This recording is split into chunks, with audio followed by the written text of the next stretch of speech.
I'm Elena, 27, living alone in the quiet city of Winter Haven. It's a place where time seems to slow down, especially in winter. The city is nestled in a valley, surrounded by dense forests and rolling hills that turn into a pristine white canvas when the snow falls.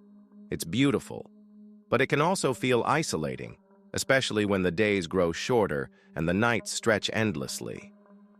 It was just a few weeks before Christmas, and the world outside was a picture of frozen serenity. Snow blanketed everything from the rooftops to the winding streets leading out of the suburbs where I worked as a graphic designer.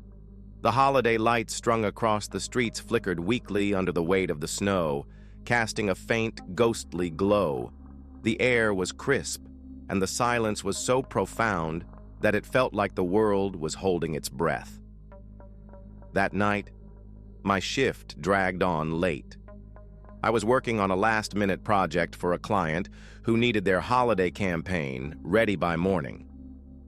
The office was quiet, the hum of the heater and the occasional creak of the building the only sounds. By the time I finished, it was past 10 p.m., and I was the last one left. I locked up and stepped outside, the cold hitting me like a wall. Snow was already falling in thick, soundless waves, and the parking lot was eerily still. My car was buried under an inch of fresh powder, and the wind had sculpted little drifts around the tires. I hurriedly wiped off the windshield, the cold biting through my gloves.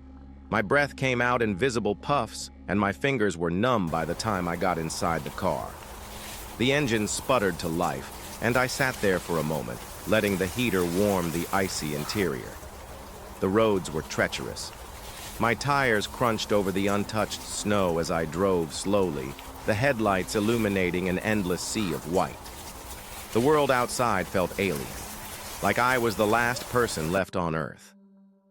Occasionally, the car skidded, and my heart would leap into my throat before I regained control. The radio played softly in the background, a faint attempt to fill the silence, but it did little to ease my growing unease.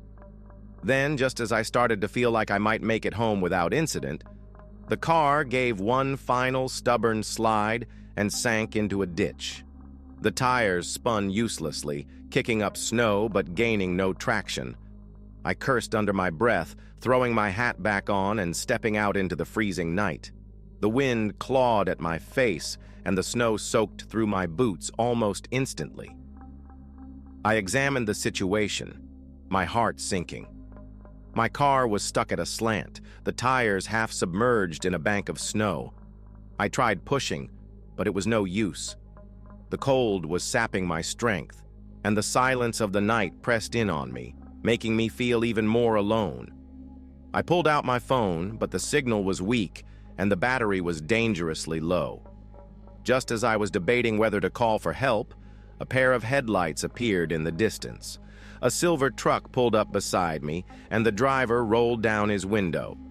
He was an older man, maybe in his late 50s, bundled up in a thick parka and a woolen hat.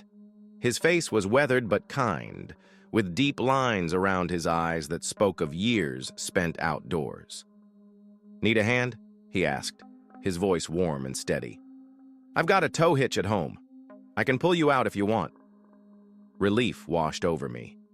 "Oh, thank you. That'd be amazing." He nodded. "Wait here. I'll be back in 5 minutes," he said, and drove off into the night. I got back into my car, already regretting my decision. What if he didn't come back? Or worse, what if he did, and he wasn't as helpful as he seemed? My thoughts spiraled, the isolation of the snowy road making every shadow outside the window seem sinister. The wind howled, and the trees lining the road swayed ominously, their branches clawing at the sky. Suddenly, a loud knock on the passenger side window shattered my thoughts. My heart jumped as I turned to see a man standing there, his face obscured by a scarf and a hood. He didn't say anything, just stared at me through the frosted glass. I cracked the window slightly, my voice trembling. "I'm okay. Thanks. Someone's already on their way to help." He didn't respond. Instead, he reached for the door handle. I heard the distinct click as he tried to open it. My stomach dropped. Before I could react, his arm shot through the cracked window, unlatching the lock and swinging the door open. He grabbed me, yanking me out into the snow. I screamed and thrashed, but he was strong. Too strong. He dragged me toward the woods lining the road, his grip like a vice around my arms. The snow crunched under our feet, and the cold bit at my exposed skin. "Let me go!" I shouted, my voice swallowed by the vast emptiness of the night. He didn't respond, just tightened his grip and kept pulling me deeper into the trees.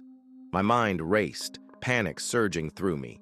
I thought of my family, my friends, all the things I hadn't done yet. I couldn't let this be the end. The crunch of approaching tires and the blinding glare of headlights lit up the scene. A shout rang out. My attacker froze for a moment before dropping me and bolting into the trees.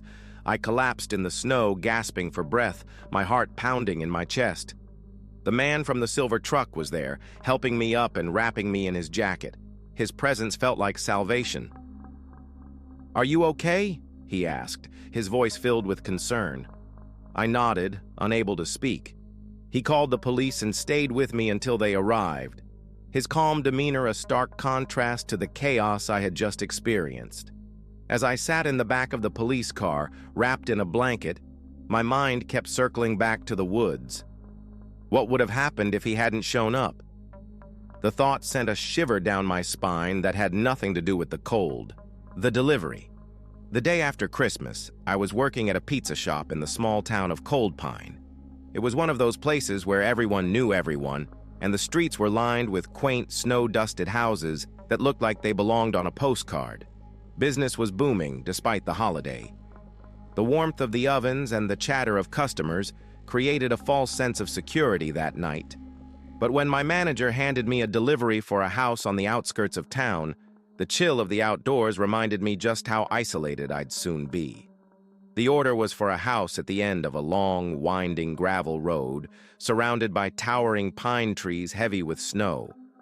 I'd never been out that way before, but I'd heard stories. The locals called it the edge of nowhere, a place where the town faded into wilderness, and the only sounds were the wind and the occasional howl of a coyote. Still, it was just a delivery, and I needed the tips. I grabbed the pizza, bundled up in my coat, and headed out. The drive was eerily quiet. The snow fell in thick, silent flakes, and my headlights cut through the darkness like twin beams of hope. The road twisted and turned, the trees pressing in on either side, their branches forming a skeletal canopy overhead.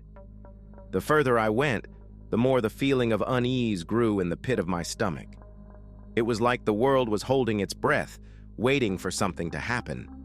Finally, I reached the house. It was picturesque in a way that felt almost staged. The yard was decorated with enough Christmas lights to rival a department store, their glow casting a warm, inviting light on the snow. But as I approached, something felt off. The house was completely dark inside, no signs of life beyond the glowing decorations. Fresh footprints in the snow led to the side of the porch but didn't return. My heart began to race. I knocked on the door, the sound echoing in the stillness. Nothing. After a minute, I knocked again, harder this time. Still no answer. The footprints haunted me as I shivered on the porch, debating whether to leave.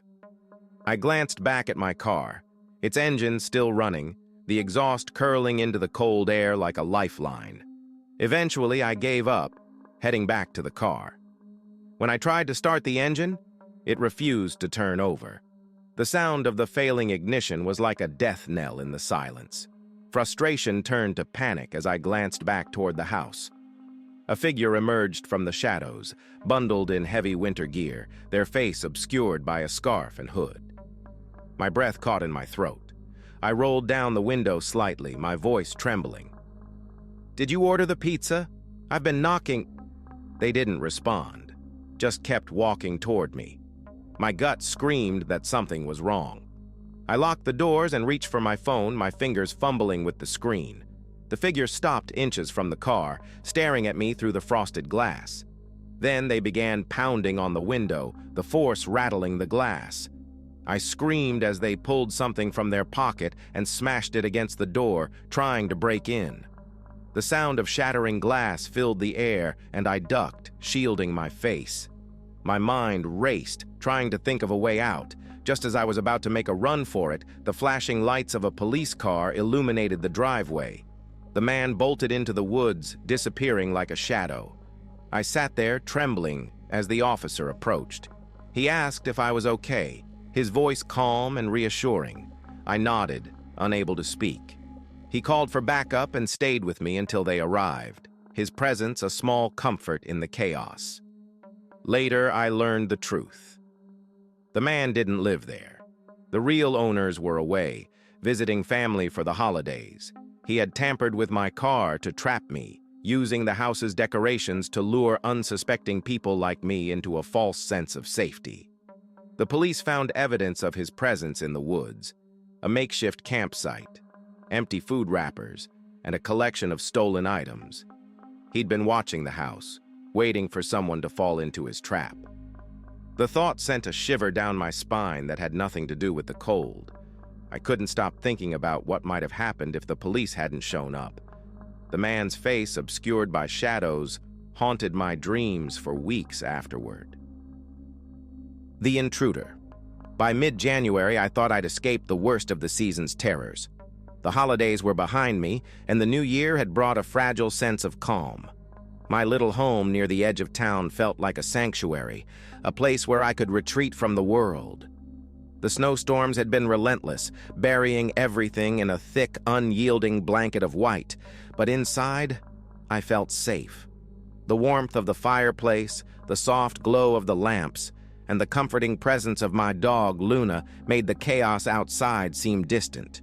Luna was my constant companion, a loyal and protective German shepherd who had been with me for years. She was more than a pet. She was my guardian, my confidant, and my only company in the quiet solitude of winter. That night, as the wind howled outside, rattling the windows and sending snow spiraling through the air, Luna and I were curled up on the couch. I was reading a book, trying to lose myself in its pages, while Luna dozed at my feet. But then something changed. Luna's head snapped up, her ears twitching. A low growl rumbled in her throat, deep and menacing. I froze, my heart skipping a beat. "What is it, girl?" I whispered, setting the book aside. She didn't take her eyes off the front door, her body tense and ready to spring into action. I checked the peephole, my breath fogging the glass. The porch was empty, the only movement coming from the snowflakes dancing in the wind. Dismissing it as a stray animal or the wind playing tricks, I tried to calm myself. "It's nothing, Luna," I said, though my voice lacked conviction. I returned to the couch, but my unease lingered, a faint itch at the back of my mind that I couldn't scratch. Hours later, I awoke to the sound of Luna growling again. This time, she was standing rigid by the bedroom door, her ears perked and her eyes fixed on the hallway. The house was dark, the only light coming from the faint glow of the moon through the curtains. My heart pounded as I sat up, straining to hear what had set her off. And then I heard it, the faint creak of a floorboard in the hallway. Fear rooted me in place, my breath catching in my throat. Someone was in my house. The realization hit me like a punch to the gut, and for a moment I couldn't move. Luna's growl grew louder, her teeth bared as she positioned herself between me and the door. The doorknob twisted. I scrambled for my phone, my hands trembling so badly I could barely unlock the screen. I dialed 911, whispering my address to the operator as the doorknob jiggled more forcefully. "Someone's in my house," I breathed, my voice barely audible. "Please hurry." The intruder went silent, but I could feel their presence on the other side of the door. The air was thick with tension, every second stretching into an eternity. Luna's growls were the only sound, a steady reminder that I wasn't alone. I clutched the phone like a lifeline, my mind racing with thoughts of what could happen if they got through that door. Minutes passed, each one feeling like an hour.